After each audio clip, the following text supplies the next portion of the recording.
I was born into a prestigious family in Tyrone, Ireland, the younger of two daughters. My sister, 6 years my senior, and I were the only children, and though we shared a home, we rarely played together. By the time I was 12, she had married and left for Dublin, marking a pivotal moment in my young life. I remember her wedding day vividly.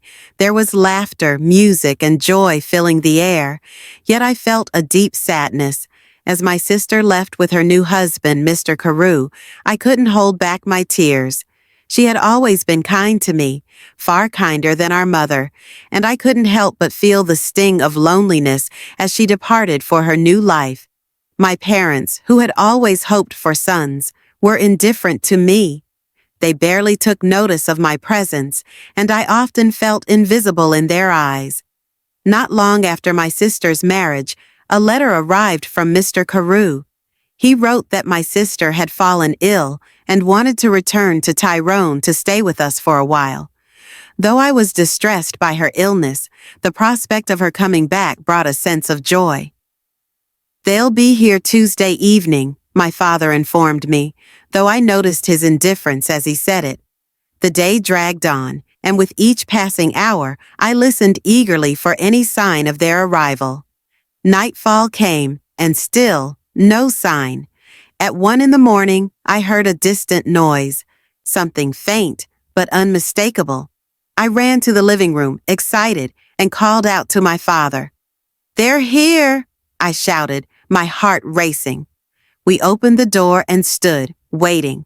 Minutes passed, but there was nothing, no one, just silence. The night was eerily still. Confused and uneasy, we waited for someone to appear, but the only sound that broke the stillness was a distant, haunting cry.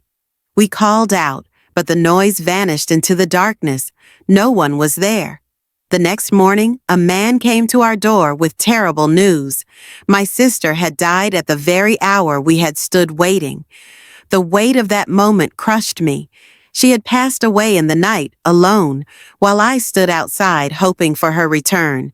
From that day forward, the light seemed to drain from my life.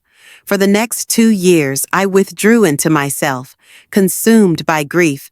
I had no desire to live, let alone interact with anyone. Meanwhile, Mr. Carew remarried quickly, and my heart burned with resentment, unable to understand how easily he moved on from my sister. I became the sole heir to my family's wealth, and before I was 14, men began to visit, hoping to win my favor, perhaps even my hand in marriage. But I was too young, and none of them interested me. Then, at 16, my mother took me to Dublin, promising I would find more eligible suitors in the city. Dublin, bustling and alive, seemed to awaken something inside me. I found myself laughing, dancing, and talking with men who were kind and engaging. For the first time in years, I felt alive again, though my mother remained fixated on finding a suitable husband for me. One night, she approached me with news that would change the course of my life.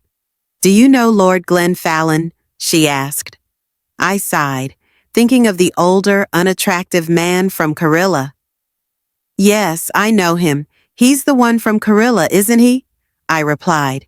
"He's not ugly, Fanny, and he's not old either. He's from a very important family, and he's taken an interest in you. He wants to marry you," my mother insisted, her eyes filled with hope. I was taken aback. "He wants to marry me, but I don't love him," I protested. "Think about it, Fanny. He's a good man, and you're very lucky," my mother said gently. That night, I couldn't sleep. Lord Glenn Fallon was kind, and he always engaged me in interesting conversation. Despite the lack of romantic feelings, I found comfort in his presence, and after much thought, I said yes to my mother. In the spring, we were married, and shortly after, we left Tyrone to begin our new life in Karilla. The house there was beautiful, nestled near a river, surrounded by trees and gardens bursting with flowers. It was a peaceful place, and for a moment, I felt as if happiness had finally returned to my life. We were greeted by Martha, a friendly housekeeper, who showed me around. But my joy quickly faded when we reached my bedroom. As she opened the door, I froze. At first, I thought I saw a large black coat, standing eerily in the corner. My heart raced, and I recoiled in fear. Martha's face went pale when she saw it too. "That coat," she whispered, "it's a bad omen. It signals that something terrible is about to happen to the Glenn Fallon family." I tried to shake it off, but unease settled in. The next day, my husband took me for a walk around the grounds, and as we strolled, he suddenly became grave.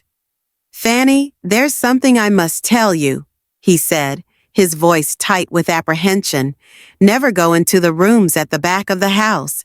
Never enter the little garden by the back door. Promise me." I nodded, but his change in demeanor unsettled me.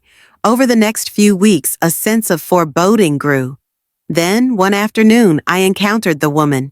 I had just returned to my room when I found her sitting by the fire, a woman in a black coat, her face pale and her eyes blind.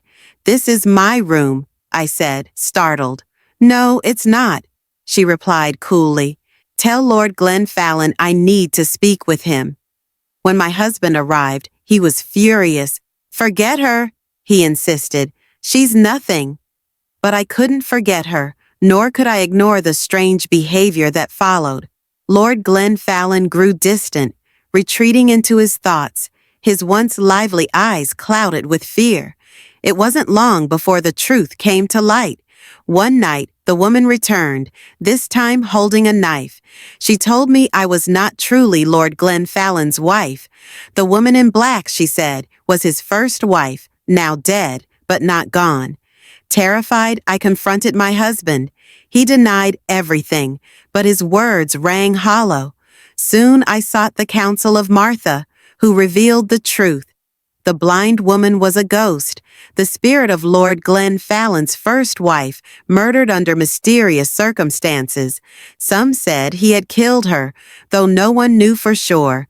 Unable to stay in the house any longer, I fled, returning to Tyrone, where my life felt safer. The peace of my childhood home offered a comfort I hadn't known in years. Though my parents were distant, I was at least free from the shadow of the haunted house at Karilla. Sometimes, in the still of the night, my deceased sister visits me in my dreams, warning me of the blind woman's vengeful spirit. She's still searching for me, but I'm no longer afraid. The past is behind me now.